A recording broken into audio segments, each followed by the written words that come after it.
esteu? Soc el Sergi Picazo, em toca presentar, diguem-ne, que ens veurem tota la tarda d'avui, tota la tarda de demà. My name is Sergi.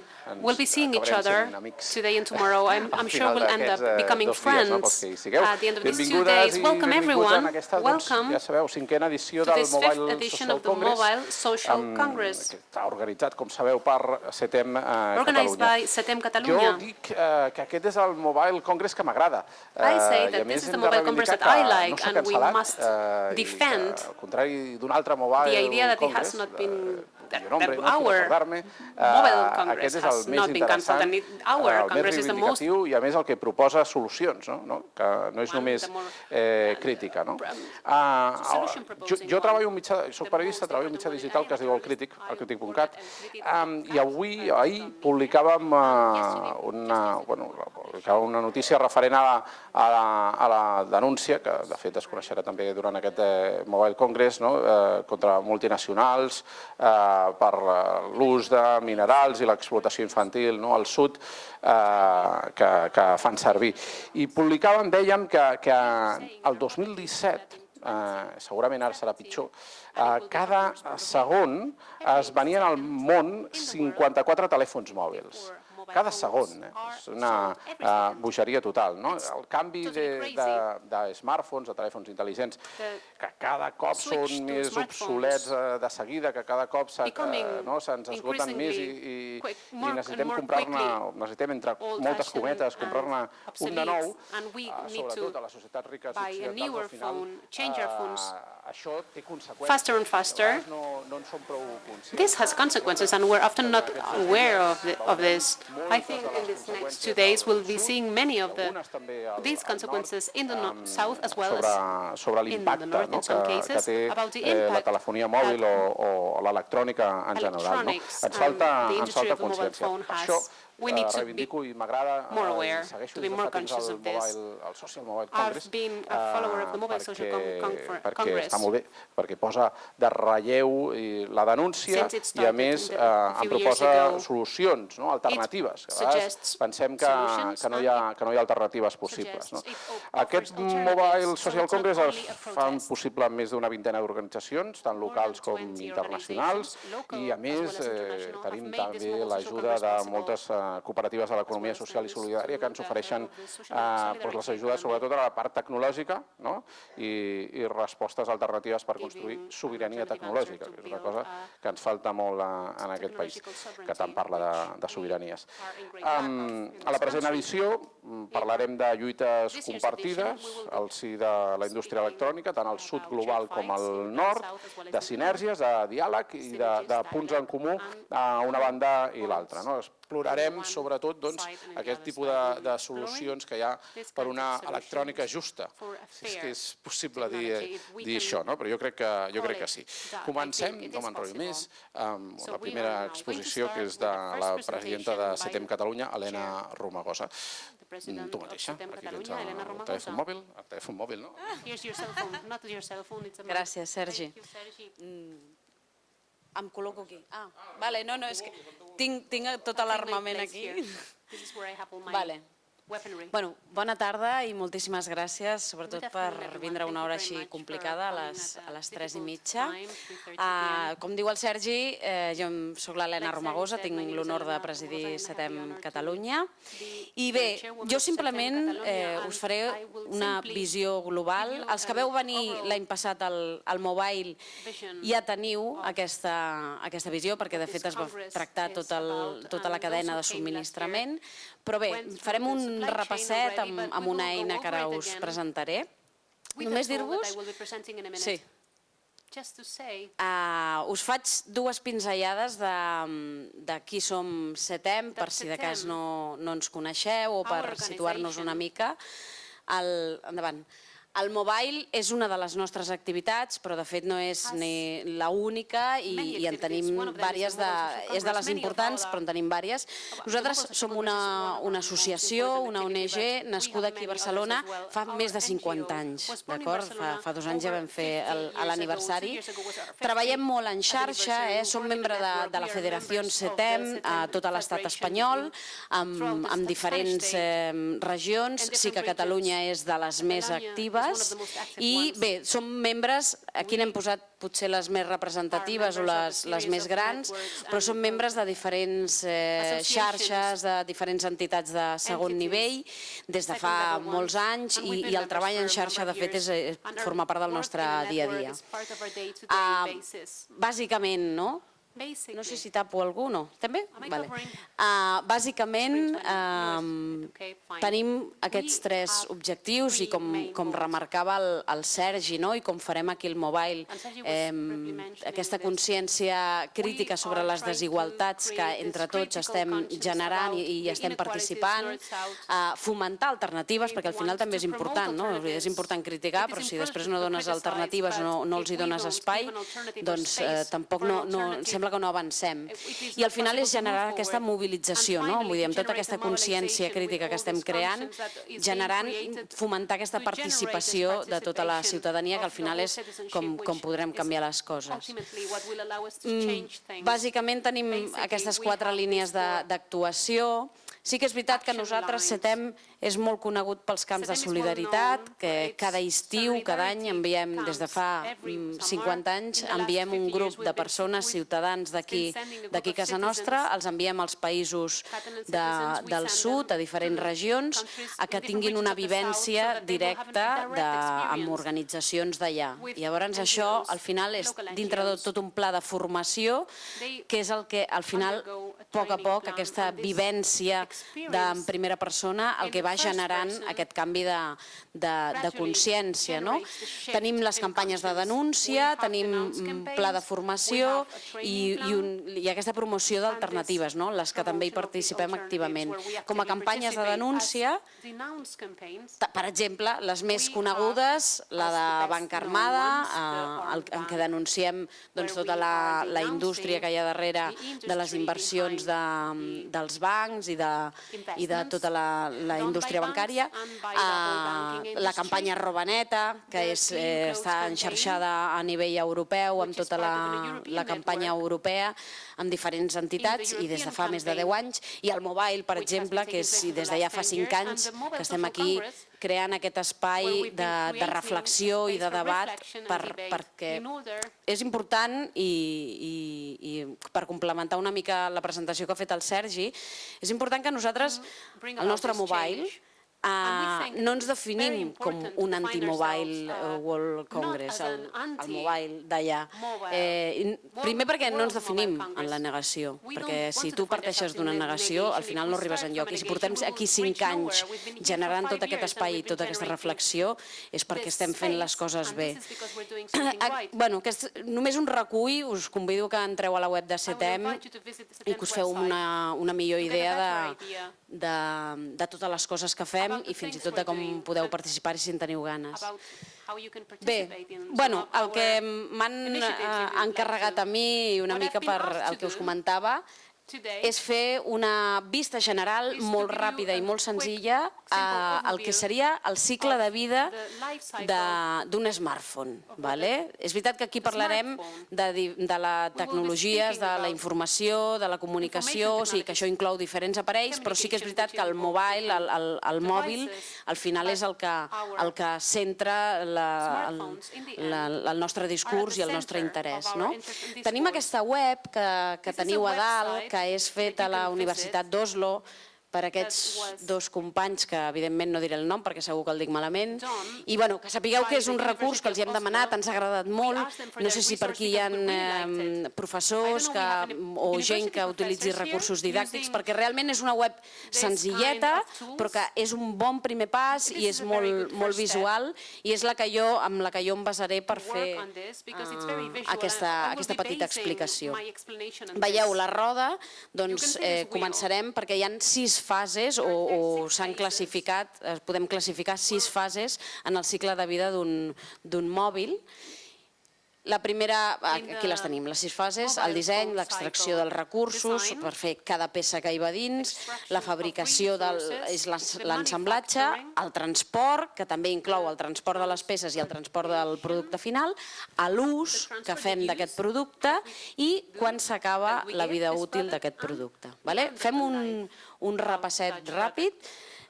El disseny. De fet, el disseny és la fase més important, perquè des de la fase del disseny allà es podrien evitar molts dels altres impactes que ara veurem a les següents fases, d'acord? Què passa? Que el disseny es fa als països del nord, gent tancada en despatxos, que potser es passen hores estudiant a quin nivell han de posar el botó perquè la càmera, quan et fas un selfie, no et faci mal al dit, però en canvi, per exemple, en cap moment es contempla posar una bateria desmuntable o intercanviable o que les peces es puguin, per exemple, reparar. Tot això no entra en la fase de disseny.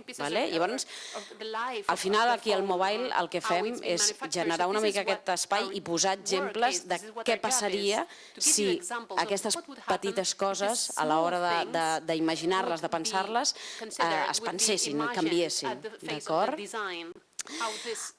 Aquí, quan posem que no existeix cap impacte social o ambiental particular en aquesta fase, són els creadors d'aquesta web han destacat a cada fase impactes ambientals i socials, d'acord?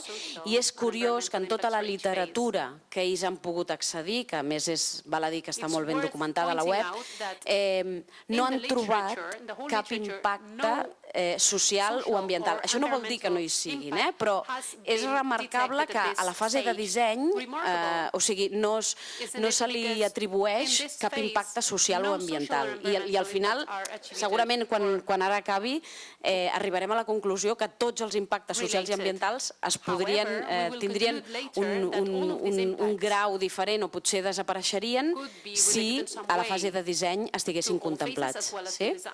La segona fase és la d'extracció de recursos. Digue'm. 3 minuts, vinga. Els dic que seria superbreu i clar. Bueno, la fase, ja us ho podeu imaginar, crec que tots hem sentit a parlar, el mòbil conté fins a 62 metalls diferents a dintre l'smartphone que portem. Tots coneixem el coltan, un dels impactes socials que tenim, els conflictes armats. Tots coneixem el cas del coltan a l'est de la República Democràtica del Congo. O sigui, resulta que Ruanda, que és un país molt petitet que està allà al costat de la República Democràtica, és el primer exportador mundial de coltan des del 2014. I això que no té ni una mina de coltan. I dius, aviam, això com s'ho fa? Resulta que, clar, és tota la ingerència que està fent en el país veí, no? Bé, us he fet un resumet del que us podeu trobar a la web perquè cadascun d'aquests impactes, tant socials com ambientals, estan desenvolupats. Petit, a petita escala, però perquè ens fem una bona idea de tot el que pot implicar. Passem a la següent fase, la fabricació. No en parlem, o segur que coneixeu exemples de quines condicions es treballen a les diferents fàbriques deslocalitzades, subcontractades, en què les condicions laborals i tota la contaminació que es pot generar estan bastant documentades, però tot i així segueixen. És important remarcar, i ells almenys així ho han establert a la web, els companys d'Oslo, parlo, que quan comprem un telèfon mòbil només el 0,5% és per costos laborals, no? I quan costos laborals tampoc no vol dir directament el sou dels treballadors, sinó tots els costos laborals atribuïts. Passem a la següent fase. El transport, no només el transport, la majoria d'aquesta indústria utilitza transport aeri i a nivell una mica més local, camions. Ja us podeu imaginar, crec que on ens situem no cal que parli de tot el que genera ambientalment aquest excessiu transport i aquesta globalització de tot el cicle de fabricació dels smartphones. Som-hi? A l'ús, que al final és la fase potser més llarga, però hauria de ser molt més llarga, no? L'ús que fem del telèfon. Però aquí també hi ha ells afegeixen i posen l'èmfasi en aquests riscos socials, no? Realment l'ús i tot el contingut que tenim en el nostre telèfon, aquesta falta de privacitat, aquests problemes amb els drets de propietat, totes aquestes coses que estan començant a sentir, que es veu que resulta que quan jo estava al bar mirant el futbol, que el del bar tenia punxat, resulta que m'estaven escoltant pel micro i estaven veient per la càmera i a partir d'aquí, o sigui, realment sabem si estem acompanyats o no, o sigui, tota aquesta nebulosa està començant ja a posar-se sobre la taula i a dir que potser tenim alguns altres impactes dels quals no n'érem conscients. A part hi ha tots els impactes ambientals, de tota l'estona que estem fent servir el mòbil, va generant totes aquestes conseqüències. I passem ja a l'última fase, que és quan el telèfon o deixa de funcionar, o l'has de carregar cada 2 hores, has d'estar amb la bateria a zero. Què passa quan aquell telèfon ja no ens serveix? És fruit de l'obsolescència programada, que tots coneixem. Normalment els telèfons avui en dia duren 2 anys, a no ser que se't caiguin, se't trenquin, però màxim... I llavors què? O queden a casa, amb un calaix, o potser veniu a un dels tallers que fem i podem trobar una segona vida útil. No sempre és possible, però podem començar a obrir la mirada a canviar aquest ús. I ja està, em sembla que queda l'última. Jo us he de dir que des de CETEM estem molt contents de poder tornar a estar aquí. Estem molt contents que en Sergi Picado, del Crític, hagi acceptat conduir aquestes 2 jornades. I sobretot donar les gràcies a tots els que sou aquí, que al final sou els granets de sorra que després anireu canviant consciències a tot el vostre entorn, i agrair també, evidentment, a totes les entitats, com has dit, que ho fan possible, i a tot el finançament que rebem, perquè al final totes aquestes coses, si no hi ha un suport important darrere, i des d'aquí a l'Ajuntament de Barcelona, a la Direcció de Justícia Global i a la Unió Europea, el Mobile també es finança en fons europeus, dintre de la campanya Make City Fair. Tot això ho podeu trobar a la web, o sigui que no m'extendré. Moltíssimes gràcies i que gaudiu molt.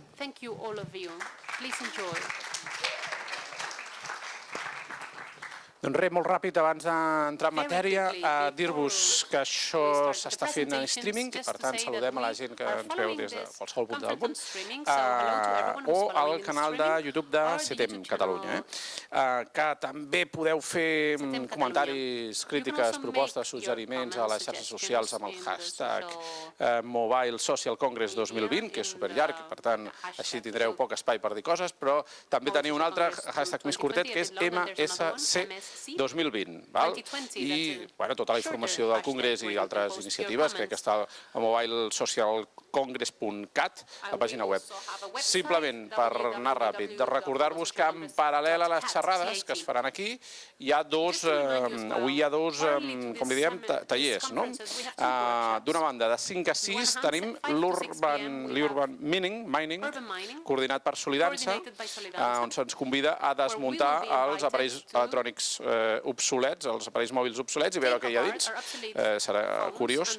I de 6 i mitja a 8 i mitja, la Restart Party, on hi ha un equip de voluntaris de l'entitat Restarters que ens ensenya a reparar els nostres aparells electrònics.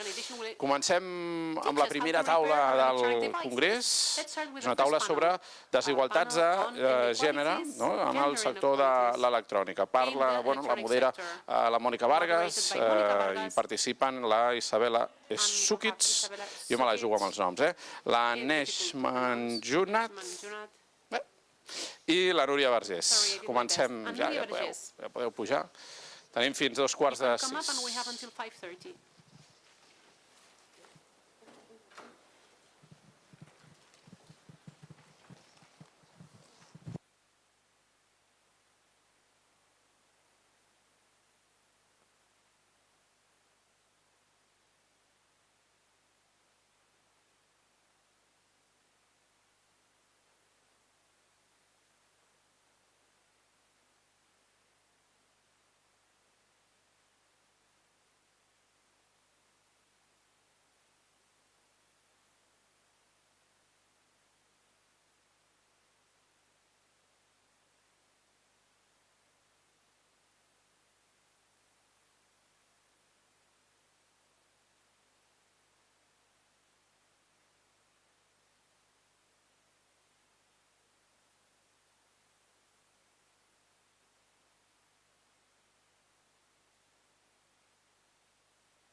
tarda.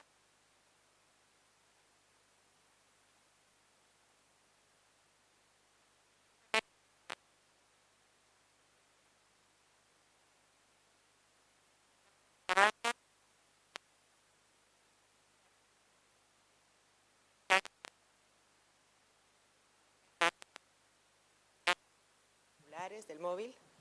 ¿Con esto mejor? Vale, ok. ¿O me la propones? Bueno. Es que yo prefiero este. ¿Ahora me sienten mejor? ¿Me escuchan mejor? Vale. Ok. Toma.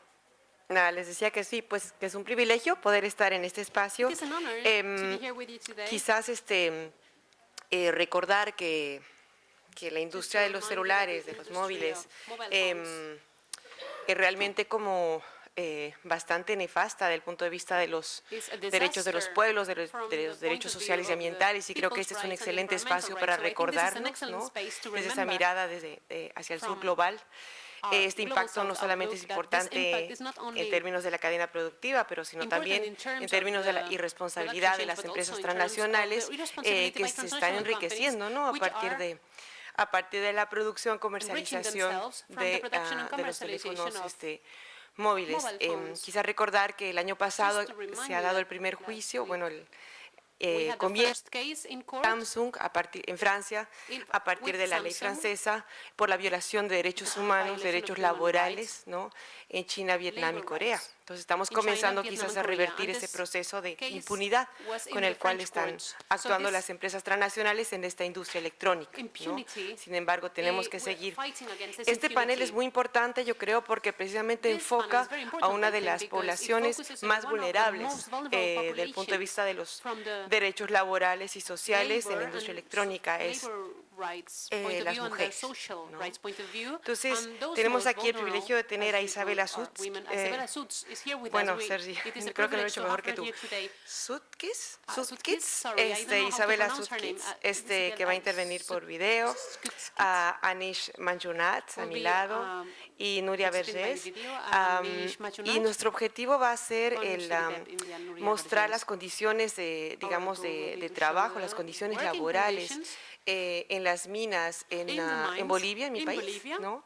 A partir de la extracción de minerales, ¿no? Que se enlazan en toda la cadena de suministro de la electrónica. También vamos a abordar los problemas vinculados con la salud, ¿no? Y la seguridad laboral, en particular en lo que afecta a las mujeres trabajadoras en esta industria, y también vamos a hablar de los obstáculos y la exclusión de las mujeres en las TIC, ¿no? También avanzando hacia el espacio de las mujeres tecnoactivistas, ¿no? Esos tres espacios van a ser cubiertos por nuestras ponentes, nuestros ponentes, ¿no? Entonces, vamos a comenzar con la participación de Isabela. Isabela Sudkids trabaja en Sudbin. Sudbin es una organización austríaca que tiene un trabajo muy importante vinculado también con el tratado vinculante para empresas transnacionales y derechos humanos. Ella nos va a hablar de la extracción de recursos naturales en las minas bolivianas, en Oruro, en el altiplano boliviano, en particular la extracción de estaño, zinc, plata, plomo, ¿no? De todo este complejo mineral. Y es importante decir que su investigación se ha centrado en el papel de la mujer, ¿no? en este ámbito. También se va a referir a la cadena global de suministro de la electrónica, ¿no? Va a intervenir por video, un video grabado, y posteriormente la tendremos con nosotras en la parte de las preguntas, ¿sí? Lo que me parece es que va a intervenir en inglés, ¿verdad? Me imagino. ¿Interviene en inglés? Vale. Entonces, sí, tienen los aparatos para escucharla. No sé cómo está el tema de la traducción. Sí, o sea, los intérpretes van a interpretar el video directamente. Sí, van a interpretar. Vale, perfecto, pues ya está.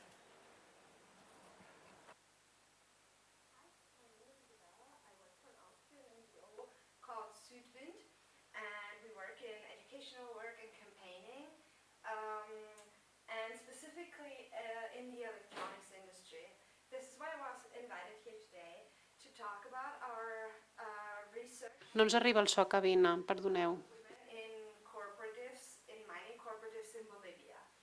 I did this research in a context of a world that is consuming more and more. Mi investigación la llevé a cabo en un contexto en el que cada vez se utilizan más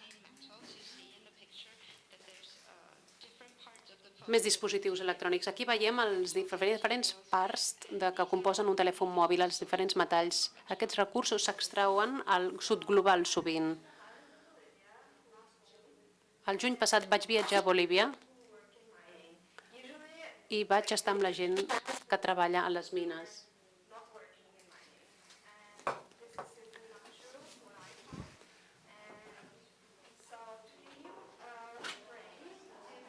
No ens arriba el so a cabina, disculpeu. No ens arriba el so a les cabines.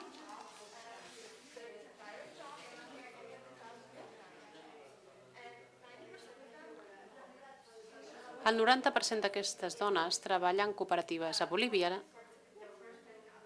les cooperatives són diferents a altres llocs. Bàsicament, es reuneixen una sèrie de persones que volen comprar una llicència i que es volen ajuntar per extractar minerals de dins o de fora de les mines. No treballen per cap empresa o per cap multinacional. Són freelance. El 90%, doncs, com hem dit, estan en cooperatives. Jo m'he fixat sobretot amb les dones. Treballen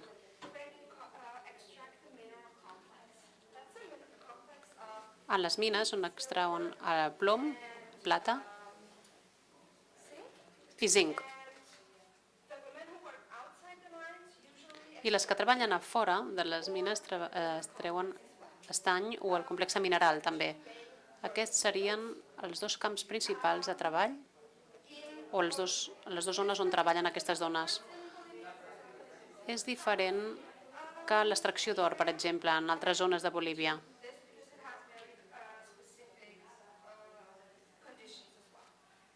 Però són unes condicions molt específiques i diferents. Jo m'he fixat en dues cooperatives en concret, una que treballa dins de les mines i una que treballa fora de les mines. I he intentat estudiar l'aspecte de gènere, perquè les dones sempre han estat invisibilitzades a tot arreu. Ara sí que ho sentim millor. I per tant m'he enfocat en diferents aspectes de les condicions laborals. En primer lloc, com es fan sòcies d'una cooperativa les dones? Per elles no és fàcil, perquè no són acceptades fàcilment. A la majoria de cooperatives, sobretot les que treballen a dins de les mines, creiem que les dones dins de les mines porten mala sort i per tant no els permeten que entrin a les mines.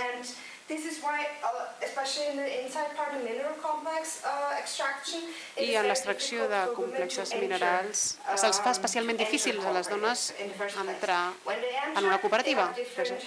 Quan ja són part de la cooperativa tenen diferents problemes també perquè és un treball molt dur.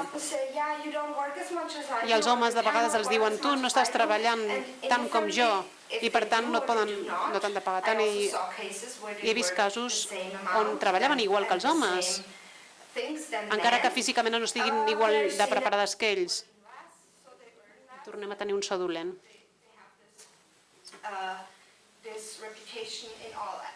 O sigui que se'ls posa mala fama en qualsevol àrea en què treballin. Per tant, en primer lloc, se'ls fa difícil fer-se sòcies d'una cooperativa i després algunes cooperatives fan excepcions si tenen el marit que hi treballen o si no tenen però de vegades hi ha alguna sèrie de requisits en alguns pobles petits que són per temes culturals, com per exemple que si no estan casades o que no tenen fills no poden ser sòcies de la cooperativa. L'estatus socioeconòmic de les dones que són socis de cooperatives sovint és vulnerable. Molt sovint estan divorciades perquè els marits les han deixat o elles han deixat el marit.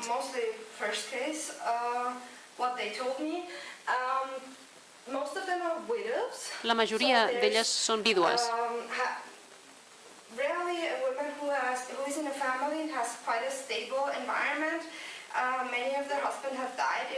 Molts dels seus marits han mort en operacions de mineria i per tant substitueixen i agafen el lloc, prenen el lloc del seu marit a les mines. Normalment són dones ja d'una certa edat i se les accepta sobretot quan no poden fer res més. Molt sovint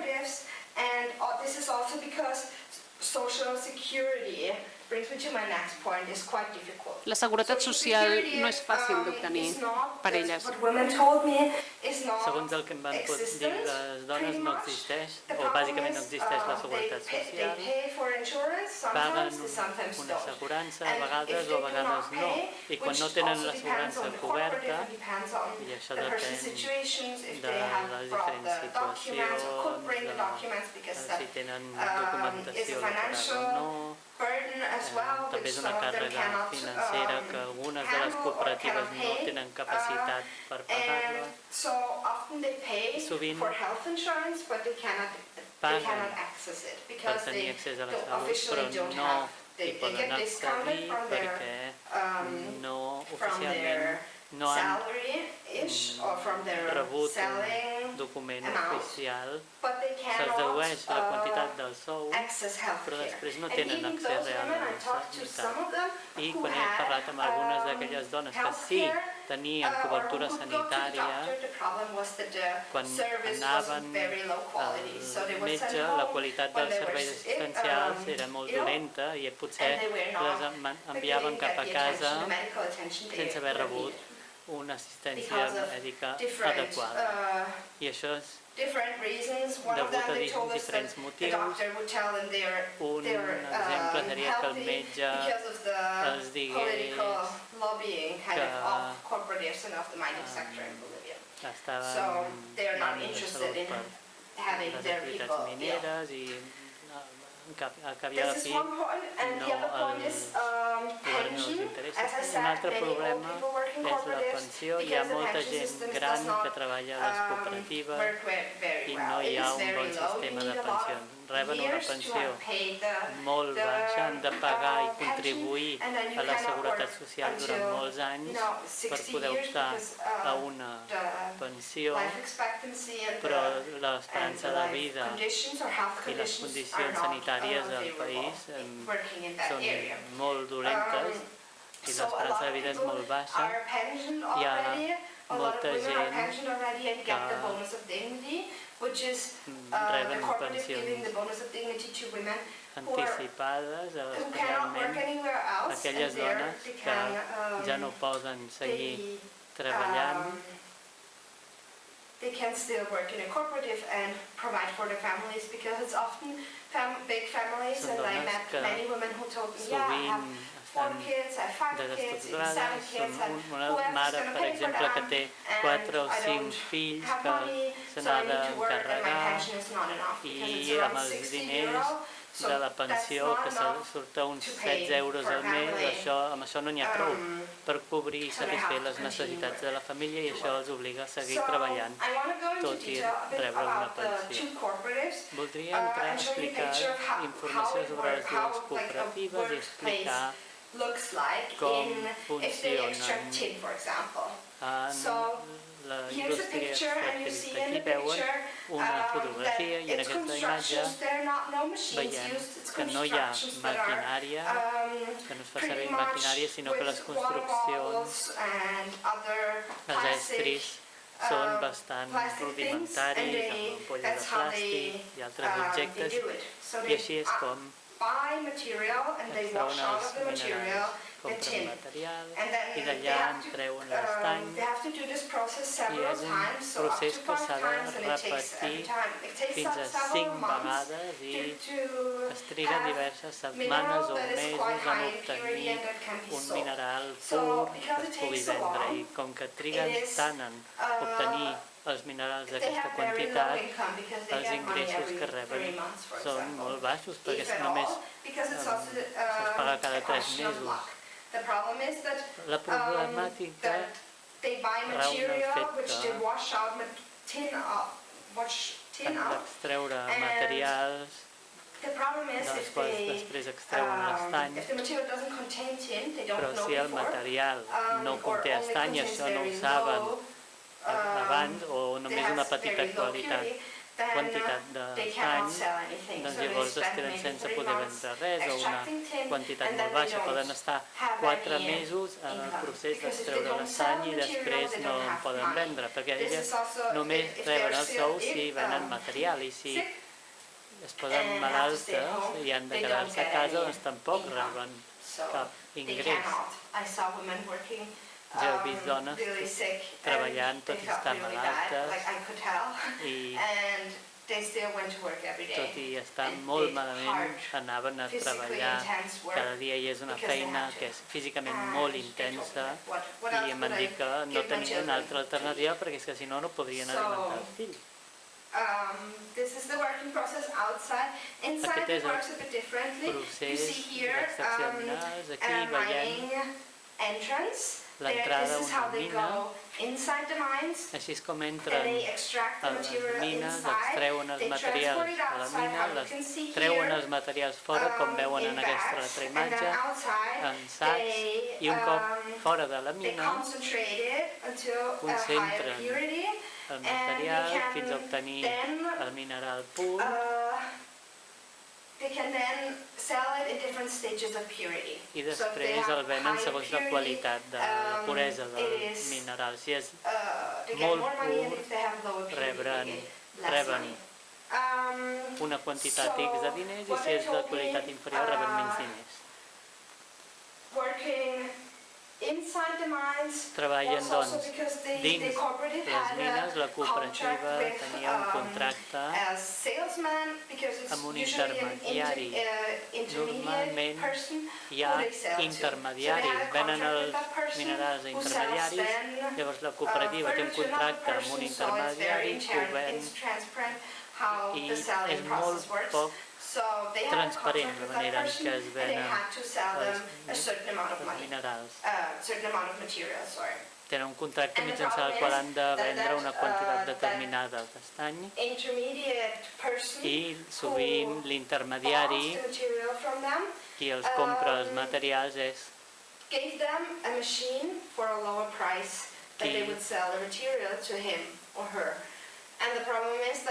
els ven maquinària, però a un preu superior als diners que reben pel material venut. Llavors, acaben tenint contractes llarguíssims. També els ingressos depenen de la volatilitat dels preus dels mercats internacionals. L'intermediari els dona un preu que varia en funció de les fluctuacions del mercat internacional. Hi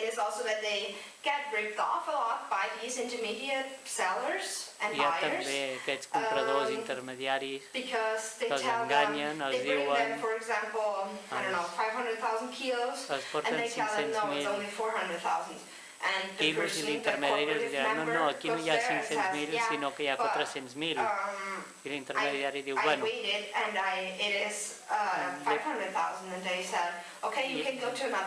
sempre hi ha desacord quan el pes del material i sovint l'intermediari dirà bé, jo te'n pago 400.000. Si vols, pots anar i treballar amb un altre intermediari, però els costos són molt alts i sovint si decideixen vendre els minerals amb un altre intermediari, el primer trucarà al segon i els dirà mira, els he dit que hi havia 400.000, llavors és un cercle viciós. És molt difícil sortir d'aquesta situació.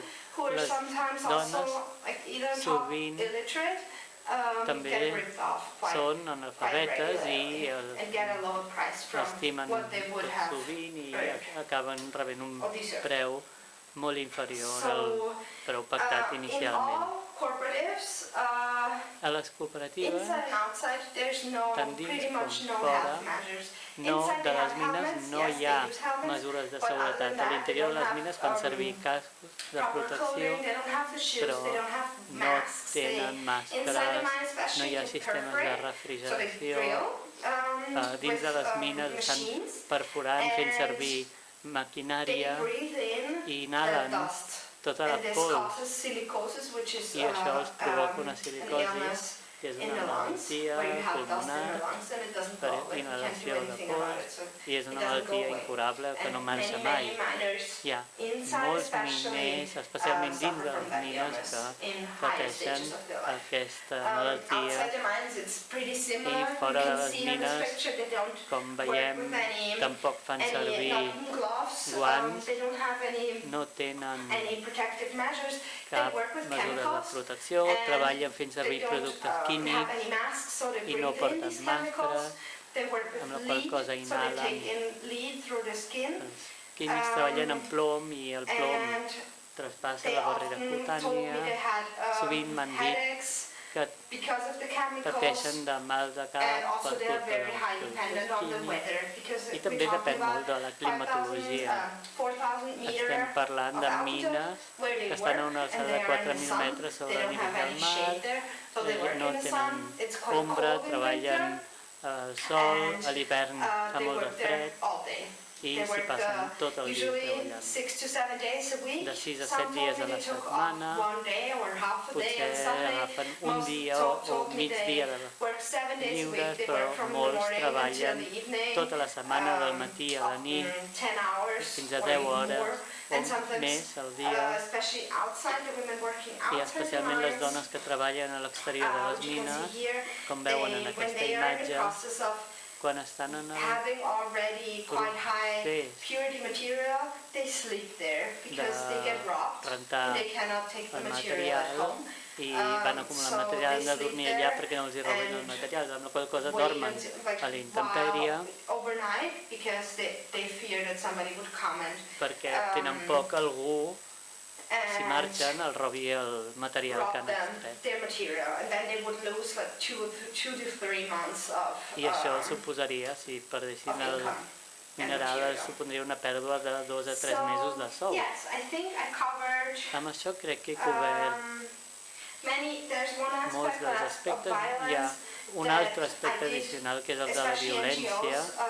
Hi ha ONGs a la zona que m'han explicat que les dones pateixen violència física i psicològica. Aquest no va ser el tema del meu estudi, però en la literatura podem llegir també que hi ha molta violència, especialment contra les dones, i és un fet que m'han comunicat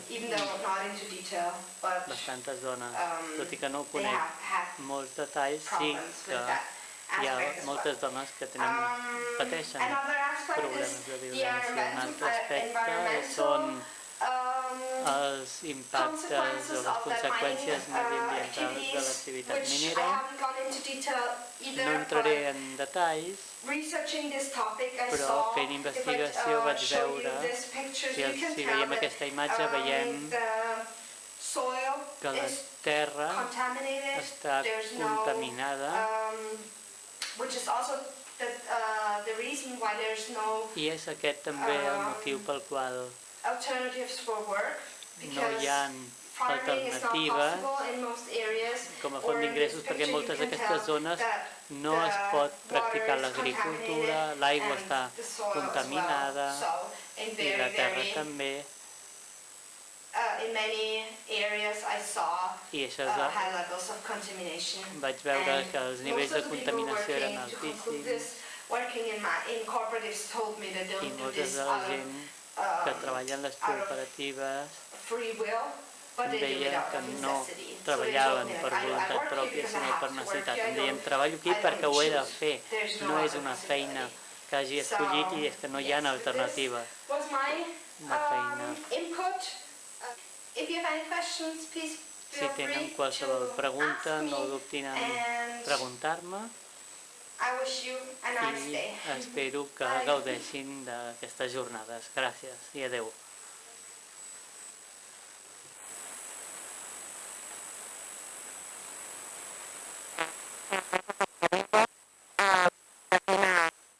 Disculpin, però no ha estat fàcil, así que moltíssimas gracias a los intérpretes por la feina feta amb la Entonces yo les propongo que, digamos, escuchemos las tres ponencias, ¿no? Y después entramos en la fase de preguntas. ¿Está bien con las personas que han pactado con Isabela? Uy, no, ¿sí? ¿Está bien? Vale, perfecto. Bueno, Anish Manjunat, pues muy bienvenido. Anish trabaja para CIVIDEP, viene de la India, es una organización que investiga sobre el tema de los derechos laborales, hace también formación y, bueno, incidencia sobre las condiciones de trabajo en el conjunto de las cadenas de suministro globales. Él ha dirigido el trabajo de CIVIDEP específicamente en el sector de la electrónica desde junio de 2018 y también ha participado en proyectos en los sectores de la confección y de las plantaciones, ¿no? Y nos va a platicar sobre la falta de claridad y de conciencia respecto a los derechos laborales de las trabajadoras y en particular de las jóvenes trabajadoras en la industria electrónica. Y Anish, tienes 20 minutos, por favor. Muchas gracias. Perdón, el canal, ¿vieron el canal en inglés? Del inglés al catalán es el canal 1. Check. Good afternoon, everyone. Molt bona tarda a tothom. I would like to first thank En primer lloc, voldria agrair a l'organització per haver convidat a CIVIDEP a formar part d'aquest esdeveniment i per donar-me l'oportunitat de parlar amb uns ponents molt interessants que fan una feina interessantíssima. És un plaer per mi poder estar aquí amb vostès. Em dic Anish Manjunat, treballo amb CIVIDEP de l'Índia, som una organització que treballa en drets laborals, amb seu a Bangalore, que és a l'estat de Karnataka, al sud de l'Índia. L'organització es va crear l'any 2000 i la nostra feina es centra en els drets laborals i la rendició de comptes de les corporacions. Fem investigació, formació i treball d'incidència política sobre les condicions laborals i de vida dels treballadors i les treballadores en les cadenes d'aprovisionament en el camp de l'electrònica, plantacions, indústria tèxtil. També contribuïm de manera activa a la investigació en el camp de l'empresa i els drets humans i treballem en grups de treball internacionals, en plataformes de múltiples parts interessades i en xarxes per l'aplicació de normes internacionals i mecanismes jurídicament vinculants per que hi hagi una responsabilitat de les empreses. Jo porto més d'un any i mig a CIVIDEP i treballo, em centro especialment al sector de l'electrònica i abans de... Sí, podeu avançar.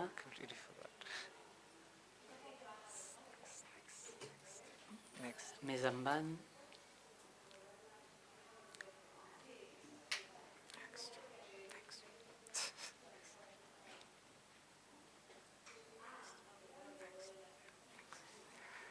Doncs bé, disculpin. Bé, doncs abans d'entrar en matèria i en les qüestions a les que s'enfrenten les dones, les treballadores, en el sector de la indústria electrònica els vull donar uns elements de context. La nostra feina s'ha centrat especialment a la regió de Sri which is on the Paramadu, outskirts que of és a les Chennai afores in de the neighboring Chennai, state of Tamil a Nadu. l'estat de Tamil Nadu. When we first I began quan vam engaging with començar la workers in nostra feina 2007, amb les treballadores the l'any focus was 2007 towards ens increasing centràvem en awareness among workers augmentar la on labor consciència rights, entre les treballadores keeping pel que abreast fa a of drets workers' laborals, issues through regular research projects, mitjançant as well as projectes involving d'investigació, stakeholders i també from volíem different sides of the treballar amb industry diferents in actors en evaluating tota and la indústria addressing per avaluar labor issues. i abordar Following les these qüestions initial relatives forays als into drets the sector, laborals. we conducted Més various endavant research vam projects fer addressing projectes themes of d'investigació, poor working treballant and en living temes sobre les conditions, condicions de vida i de substandard wage feina, levels, els sous de responsiveness of misèria, companies to challenges faced by com workers, feien front les and lack of empreses als adequate reptes de les representation and treballadores i una unionization among the workforce. manca de representació en From sindicats de interacting les with workers as treballadores. part of I research, treballant amb, the need for amb els treballadors i les building treballadores solidarity vam and veure que hi ensuring havia una effective necessitat de avenues for construir grievance redressal became solidaritat apparent. i trobar mecanismes de resolució de So, in conflictes, 2013, i we per això l'any established a 2013 Worker vam Resource Center, crear un or a centre de WRC, recursos per a in les Sri treballadores Peramadur. a Sri This was Peramadur. basically envisaged as a gathering space for Bàsicament era un workers espai de trobada per a to les provide them with a treballadores per platform where poder they can voice and discuss oferir-los common una grievances plataforma per and build parlar i awareness of their debatre els rights problemes and i per fair working standards. conscienciar-les sobre els seus drets i sobre les Workers normes were provided access to laborals. computers Es van and donar internet, accés a so they internet could i a keep ordenadors track of perquè and understand poguessin industrial entendre developments as well millor as legislative els changes, desenvolupaments en la both at a indústria i els local as canvis well as a global legislatius level. a nivell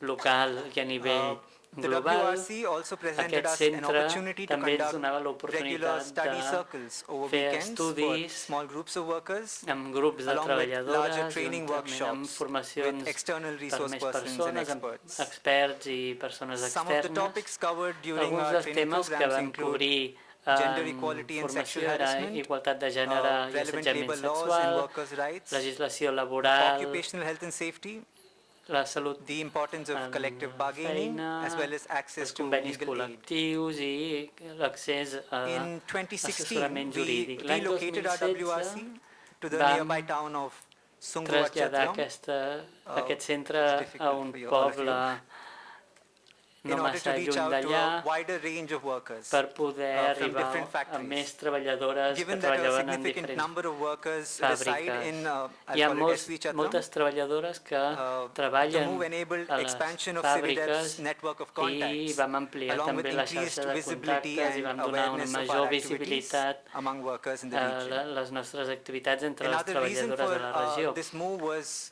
També because vam the traslladar el previous worker centre resource center was perquè situated near the el factories, centre so workers anterior didn't estava have, molt they a were prop de always les in fàbriques i transit, les so they treballadores didn't have much time no to sit and tenien talk to us temps about per the issues venir they a face. seure amb nosaltres i parlar dels seus problemes. Furthermore, the CIVIDEP team A més, l'equip de consisted of members CIVIDEP with prior experience of working estava in conformat electronics amb membres factories. que havien treballat This proved anteriorment to be al sector de instrumental both in de understanding l'electrònica i local va ser molt conditions and important common per entendre violations les within factories, condicions locals i as les well as violacions de creating a drets degree humans a of les trust fàbriques and i també per familiarity with generar among workers confiança in entre approaching les us. treballadores perquè vinguessin a parlar amb They saw us not as nosaltres. outsiders, but as Perquè one no of ens their own, veiessin as a com result. algú extern, sinó com The team algú consisted of a proper. coordinator and two field staff, Teníem un all of coordinador whom i were dues women, and this allowed us persones to que make treballaven sobre el considerable terreny, progress totes elles in dones, i reaching això out ens to va women workers, facilitar la which was tasca essential de given that treballar a amb majority of the workforce treballadores, in electronics i és factories important is perquè comprised molts of dels young female treballadors workers. a les fàbriques Since electròniques women són workers dones are often joves. wary of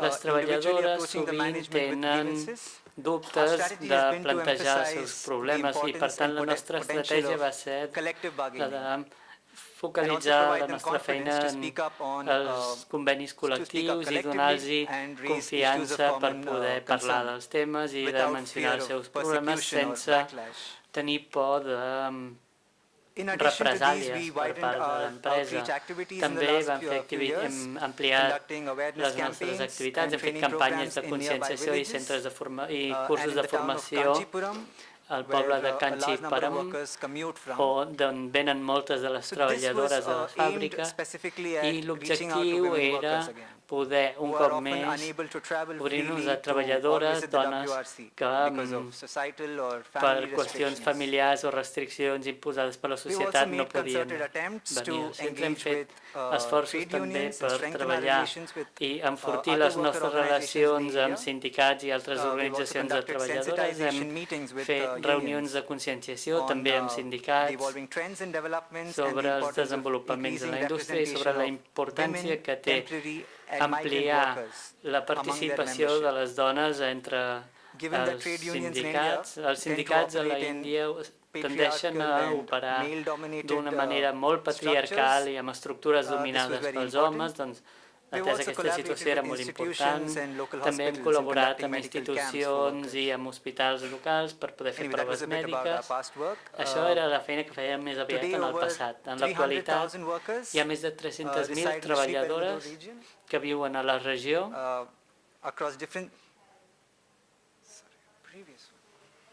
Si podem retornar a la presentació anterior.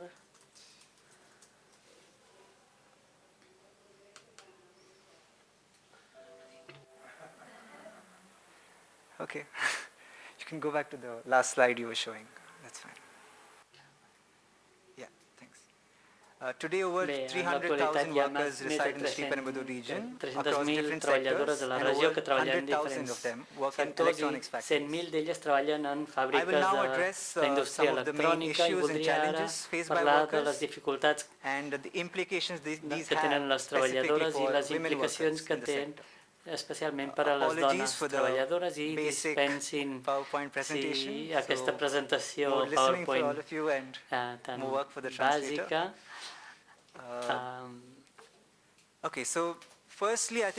En primer lloc, crec que les empreses tenen una estratègia activa, que és la de contractar treballadores que tenen entre 18 i 25 anys. Les dones treballen en l'elaboració de portàtils, de telèfons mòbils i en algunes de les fàbriques representen fins a un 90% dels treballadors. Són treballadores de primera generació, és a dir, que no tenen experiència laboral anterior i tenen un coneixement molt limitat dels seus drets. Les empreses diuen que contracten les dones perquè tenen els dits petits i tenen facilitat per treballar amb els components, però hi ha molts altres motius a part d'aquest. També, especialment, perquè les dones joves a Tamil Nadu són dones que tendeixen a tenir més reticències a l'hora de plantejar els seus problemes, tampoc romanen gaire temps a la feina, sovint deixen la feina quan es casen o quan queden embarassades i això és perfecte per als treballadors que volen flexibilitat en la seva mà d'obra, els permet contractar i fer fora amb facilitat i aquesta política em porta al segon tema sobre la contractualització excessiva. És una tendència que es veu no només al sector de l'electrònica, sinó a altres sectors també. I té un impacte enorme en quant als drets laborals de les treballadores. I will address this in more detail in the next panel on freedom of association. I will speed up a bit so I can explicaré més detalls sobre aquesta qüestió. Però bàsicament el fet de poder fer fora les treballadores en qualsevol moment sense avís i sense dret a compensació farà que siguin menys propenses a treballar participar en la negociació de convenis col·lectius. També hi ha restriccions de mobilitat, hi ha també desigualtats pel que fa als salaris, hi ha estructures de govern dels homes i també hi ha el fet que les dones sovint han de compaginar la feina amb les cures de les llars. He dit que moltes de les treballadores no estan casades, però tradicionalment són les dones només qui s'ocupen de la feina domèstica i de la cura dels nens, i especialment els germans grans han de tenir cura dels germans més joves. Moltes d'aquestes noies no reben educació formal o deixen l'escola molt joves. També hi ha un altre problema, que és que moltes d'aquestes fàbriques no tenen guarderies per als nens. Hi ha requisits jurídics, hi ha fins a 50 treballadors s'hauria d'oferir una guarderia, però hi ha molt poques fàbriques que ofereixin aquests serveis. Hi ha una empresa, no diré el nom, però que tenen més de 6.000 treballadores, un 90% d'elles són dones i no tenen cap lloc per deixar els nens. I això té a veure amb l'estratègia que he mencionat anteriorment, és a dir, una alta flexibilitat a la feina. Les empreses no volen que les dones tornin a la feina després de ser mares i depenen de treballadores joves i amb sous baixíssims. Pel que fa a la seguretat i a la salut a la feina, com sabran, la indústria manufacturera d'electrònica es veu afectada per moltes malalties greus, especialment als països asiàtics, i a l'Índia no hi ha massa preocupació per les situacions de seguretat. No és perquè els nivells d'exposició a materials perillosos siguin baixos, no, perquè les empreses han adoptat precaucions per evitar. La raó més aviat podríem dir que és una indústria bastant nova i que hi ha moltes qüestions relatives a l'exposició als químics que es manifesten anys més tard i generacions més tard. Com ja he mencionat, les treballadores no treballen durant gaire temps al sector, les empreses no volen que treballin molts anys, també els sous són molt baixos i és per això que no hem pogut observar problemes sanitaris al mateix nivell que hem pogut observar a la Xina o a Corea del Sud. Hem fet estudis recents sobre la seguretat i la salut a la feina i els principals problemes que vam detectar eren problemes ergonòmics per estar moltes hores de peu, també problemes d'articulacions per treballar amb components molt petits, problemes de pell degut a l'exposició a productes químics, marejos, mals de panxa, al·lèrgies a la pols, problemes respiratoris, estrès i depressió per la pressió contínua, per assolir els objectius, talls, ampolles. Les treballadores ens deien que, tot i que hi ha material de seguretat bàsic, està pensant més per protegir el producte que no pas la treballadora. També normalment hi ha ventilació, però això només per poder complir amb la normativa. A les fàbriques no hi ha instal·lacions mèdiques per fer front a problemes mèdics, només cures bàsiques per accidents superficials i tractaments per tractar la tos o la febre, i d'això se n'encarreguen infermeres. A part dels problemes, hi va haver treballadores que mencionaven problemes sexuals i reproductius, cicles menstruals irregulars, úlceres per exposició a la calor, i ho deixo aquí perquè m'estic quedant sense temps. També hi ha un tracte diferencial segons el seu accés a la seguretat social, representació a comitès interns, i molt poques fàbriques donen oportunitats per als contractes permanents i acaben estan anys i anys en contractes temporals. La majoria d'aquests treballadors són dones. Sovint només tenen mitja hora per dinar en jornades laborals de 8 hores. No tenen ni tan sols descansos per anar al lavabo. També fan hores extres no remunerades. Les empreses no compleixen amb els seus compromisos o els donen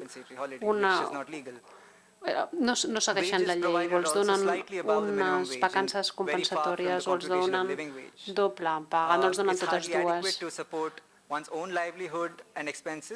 Les seves despeses no les poden cobrir amb aquests salaris. it's insufficient definitely to support a family, which is why workers don't stay in no the poden sector for long, as I said before. mantenir la seva família amb aquests sous. Una gran part de les treballadores dormen a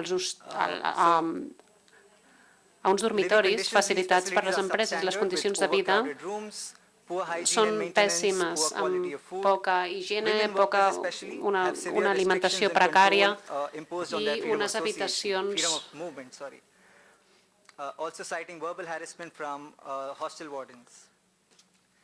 sobrepopulades. Les empreses les recull d'aquests dormitoris i les porten a les empreses i només poden sortir un cop cada 20 mesos per comprar-se béns de primera necessitat. Per tant, no poden anar a casa cada 6 mesos. El seu transport només està cobert per anar a l'empresa i tornar al dormitori. És com un internat, però encara pitjor. Els directius ho justifiquen amb arguments o justificacions de seguretat per les dones joves. M'agradaria acabar parlant dels canvis que hem observat i del futur. El perfil dels llocs de treball en les empreses i les fàbriques d'electrònica han canviat des de fa uns anys ençà, sobretot aquells llocs de treball que requereixen una preparació especialitzada. Nokia, que va tancar les seves operacions el 2019, oferia una sèrie de beneficis per als seus treballadors, però aquesta imatge que ells venen ha canviat. Avui en dia, actualment, no són només els treballadors que migren, sinó les empreses que migren buscant mà d'obra més barata i exempcions fiscals. Hi ha un canvi de mentalitat i l'acostament cada vegada prioritza més els beneficis econòmics. Ja no prometen beneficis. Com que hi ha molt mà d'obra disponible, només els donen un contracte, no els donen opció a formar part de cap sindicat. Els diuen o ho agafes o ho deixes. S'ha flexibilitzat al màxim aquest sector, que està com flotant. Hi ha hagut una inversió de Foxconn i Cellcom per la producció d'iPhones que s'espera que venguin, que es creïn entre 10.000 i 50.000 llocs de treball. En aquest context tindrem com s'adrecen, com s'enfoquen aquests temes. Ho deixo aquí i ara els respondré qualsevol pregunta que tinguin. Gràcies.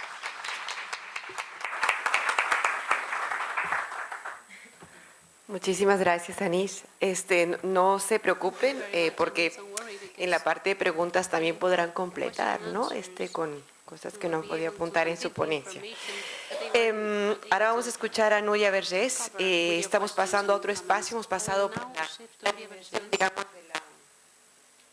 más material, ¿no? De la extracción de los minerales, estamos recorriendo, ¿no? Este ciclo de vida que nos ha comentado Elena al inicio, ¿no?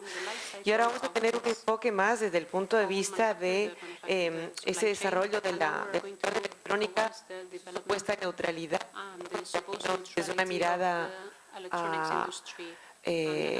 enfrentando el capitalismo, el machismo y el colonialismo. Núria es doctora en Sociedad de la Información y del Conocimiento, ¿no?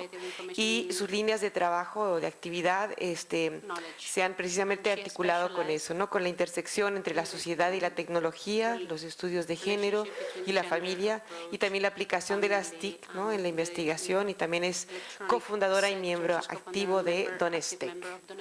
Pues adelante, Núria, 20 minutos, gracias. Many thanks. It was really interesting. Moltíssimes gràcies. Jo soc d'aquí i parlaré en català. Oi que es pot traduir perfecte això, no? Sí. Doncs, primer de tot, moltes gràcies per permetre'm estar aquí, a la col·lectiva de la qual formo part, que és Donestec, que per algun motiu no m'ha sortit el logo aquí, però jo estic aquí perquè formo part de Donestec, per tant, no és tant jo, sinó totes, i la feina que hi ha al darrere. I dir-vos que, clar, modestament, les intervencions que hem tingut fins ara són sobre terreny, són les més encarnades, les que viviu més, i coneixeu més de primera mà també tot el que es parla aquí i el que es ve a debatre i qüestionar. Així que, si m'ho permeteu, jo faré com una mica, saps com els paraigües aquests de recollir les olives, que van al revés? Doncs faré una mica de cubell en aquest sentit. Jo el que volia treballar i plantejar una mica aquí en aquesta ocasió era aquest fet, que les tecnologies i el desenvolupament tecnològic i el desenvolupament de l'electrònica no és neutre. Sempre es desenvolupa des d'algun lloc. I aquest lloc està profundament marcat per una forta aliança entre el masclisme i el patriarcat, amb el capitalisme i el colonialisme. I aquest lloc, jo crec que mirar-se'l des d'aquesta mirada en perspectiva feminista, crec que és molt interessant per començar-ho a desentrellar. Perquè aquesta forta aliança que genera aquest mecanisme i aquesta roda que va girant des dels segles i continua i s'espalentona avui en dia, bàsicament sense aquest masclisme que és opressor, aquest capitalisme que és explotador i opressor també, i aquest colonialisme que també és opressor i explotador, no podria funcionar. Per tant, jo acabaré una mica plantejant que mirant-nos des dels feminismes i començant a desentrellar des d'aquí, podem començar també a fer girar aquest mecanisme cap a una altra banda i a través d'unes altres aliances. Masclisme, sobretot, què planteja? Aquesta opressió dels homes sobre les dones, aquesta diferència i desigualtat en l'autoritat, aquesta explotació que també passa pels cossos, aquestes condicions laborals materials que afecten també els cossos de les persones i sobretot de les dones i persones LGTBIQ, que en aliança amb aquest capitalisme que explota també les persones treballadores en pro de maximitzar un benefici econòmic, també es val d'una forta aliança en aquest colonialisme o neocolonialisme, que ara poder no seria adequat tan acadèmicament dir colonialisme, però sí neocolonialisme, i ho vivim, i ho veiem amb el que han explicat, es veu claríssimament com en aquesta no neutralitat hi ha països, persones, regions, entitats que surten beneficiades i privilegiades i moltes altres que en resten excloses i desprivilegiades. Llavors, entenent aquest punt de partida i aquesta imbricació, que és el que m'interessaria començar a desimbricar a través dels feminismes. Una mica quan mirem això de l'enginyeria electrònica o l'electrònica i el sector de l'electrònica i les qüestions de gènere. Què ens preguntem i sobretot són preguntes encara que venen des del nord, però que també es pregunten també des del Sud Global. I és on són les dones en tot això? Què no els interessa? Per què no hi són? Hi han de ser més. Llavors una mica, en el fons és una pregunta molt del feminisme liberal, que encara està com molt connectat amb el capitalisme. De dir, hem de ser més, no? I sí que hi ha coses que ni que siguin connectades amb preguntes de feminisme liberal igual es poden recuperar, no?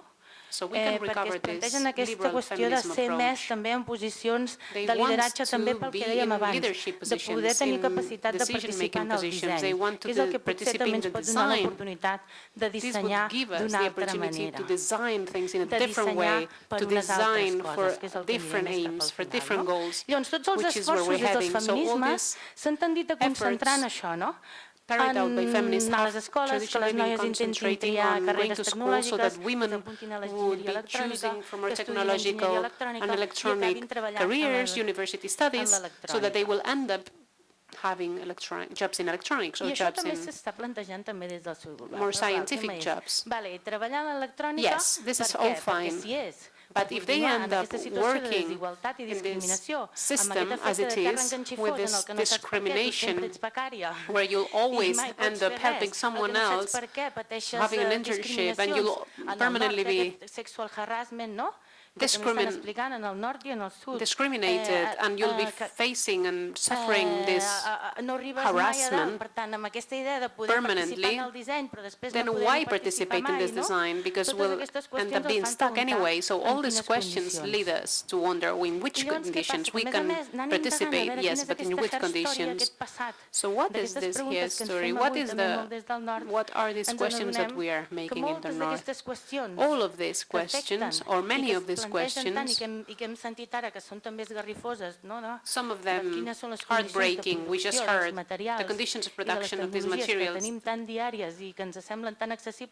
We find these technologies in such an easy way. They are so accessible to us, but see, we just heard that this is how things are done. This picture was taken in England. 1899. Who are the workers? The electronic industry workers. Who are the chip workers? Why? What you were saying, you can work here, it's a modern place, it's a cleaner, the world is a wonderful place. This is the kind of discourse we were hearing in the 18th century, but this is not what companies are looking for. They want to reinforce capitalism and find the best benefit. They find women to be cheaper, and they try to find excuses, physical excuses for themselves, but in the end, it will have to do with costs and rights and with the capacity of defending collective rights as well, which will involve finding ourselves with these pictures, finding this data, which are the evidence that we have vulnerabilized work and that we have precarious work.